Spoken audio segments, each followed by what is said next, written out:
About age 25, I've got pennies in my pocket, I've got nothing in the bank, and way behind on my big mouth promises to my family, and wondering what could I do to make my life better. I was willing to work hard. That was not my problem. But I just wasn't making the progress I wanted to make. And then good fortune came my way. Something remarkable happens to you at a particular time. That I had a chance to meet this Mr. Schoaf, and I was impressed. He was rich. He was easy to talk to. I thought, if I could just get around somebody like him, and if he would teach me and coach me, I would do it all. And that was my good fortune. A few months later, this wealthy man, Mr. Schoaf, hired me and gave me a job. This man took the time to teach me and coach me. He taught me the books to read. He taught me the disciplines, and he taught me the skills. And he taught me the changes to make in my language and personality. And the things he shared with me during that 5 years changed my whole life. Changed my income, changed my bank account, changed my future. I've never been the same. By the time I was 31 years old, I was a millionaire. Some of the things I'm going to share with you, I want you to remember for a long, long time, because the ideas I want to translate for you drastically affected my life.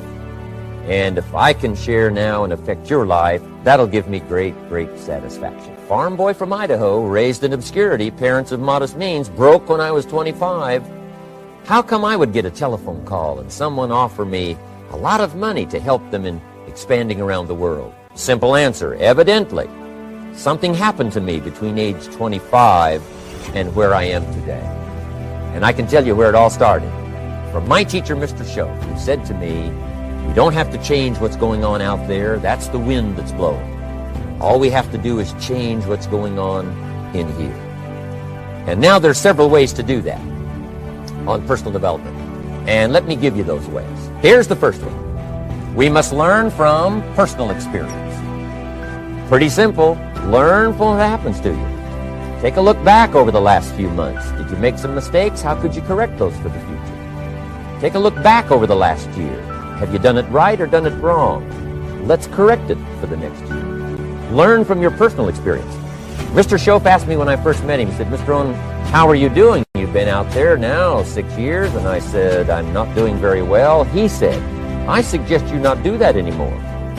What a simple, swift analysis of my situation. He said, "If you keep doing it, the next 6 years will be like the last 6. You don't want that to happen. Let's make the changes." So learn from your personal experience. Now here's number 2, why I came to share this experience with you today. And that, I call it OPE, other people's experience. That's me, other people. That's your teacher, other people. That's your friends and colleagues, other people.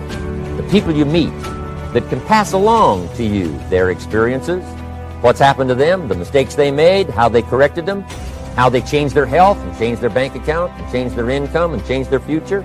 That's it, other people. Now there's 2 kinds of people to learn from. One is failures. It's too bad failures don't give seminars, right? That would be valuable. Bring your notebook, have them tell you how they lost it all and threw it all away, threw their health away and threw their friendships away and things didn't work out well. That would be valuable. But now then we must also learn from positive, people that have done well. They've got the health, and so we asked them, "How did you become so healthy?" They've got the skills, so we asked them, "How did you become this skillful?" They've got the income, so we asked them, "How did you get here in such a short period of time?" So now here's what's important in personal development. In learning from other people, we learn, number 1, by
observation. We learn what we see. We watch people that are successful in what they do. In sports, we watch their disciplines. In business, we watch their disciplines by observation, what we can see. The reason I created this is something that you could see someone's experiences translated for you. Second, we learn by what we hear. Wherever you go, and learn by listening. Turn your car into a mobile classroom and listen. And then listen to the sermon on Sunday morning. Listen to the lectures. Listen to the teacher. Listen to someone who's got something good to say. And then number 3 is vitally important on personal development, and that is read all the books you can possibly read in your lifetime. Mr. Schoaf got me started on my library. I've got one of the better libraries. Haven't read everything in it, but I feel smarter just walking in it. My library. At least I was smart enough to buy it. Now I got to be smart enough to read it. Then, of course, I got to be smart enough to decide what's valuable and then do it. But this one is very important. Become a good reader. Some books that helped change my life. Mr. Schoaf recommended, of course, the Bible. And my parents made sure I was a pretty good scholar by the time I was 18.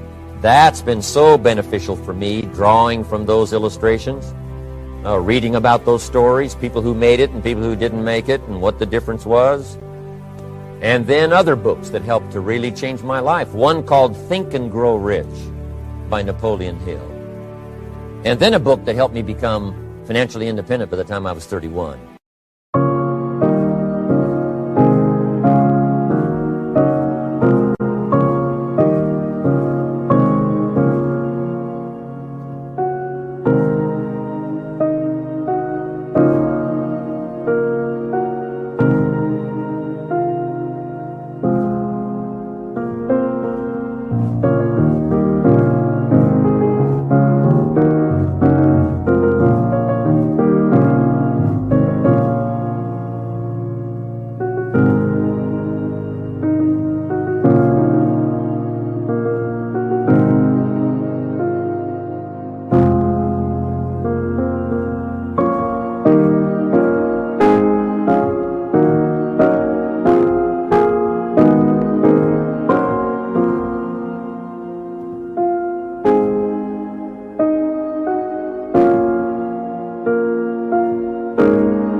that book is called The Richest Man in Babylon by George Clayson.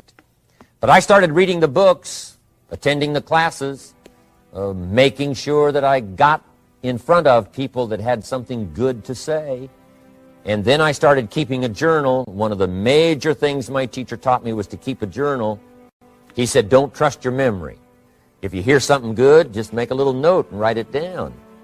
Now, at first I took, notes on pieces of paper and torn off corners and backs of old envelopes.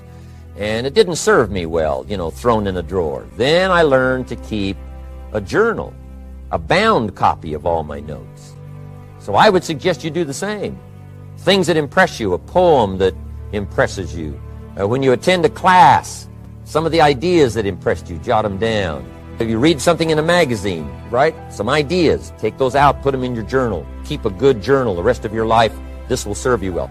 My journals make up a significant portion of my own library. And if you saw my library and saw my journals, I tell you what you'd have to say.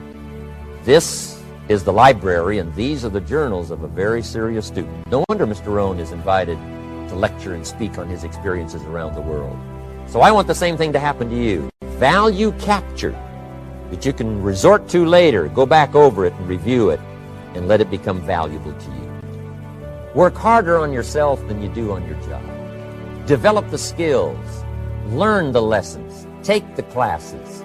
Absorb all that is being taught to you these days. And then later on, of course, you can sort it out, what's valuable to you and how to refine it for your business and for your life and for your future. But the main thing is to get it and start this process of personal change, personal development.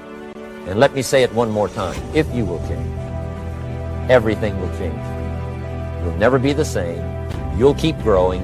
As you look back on a few months, look back on a few years, you won't believe the progress you can make. Economically, your relationship with your family, your friends, and whether you're in sports or economics or whatever, I'm telling you, that whole process of committing yourself for personal change, personal value, can really make your life unique and worthwhile.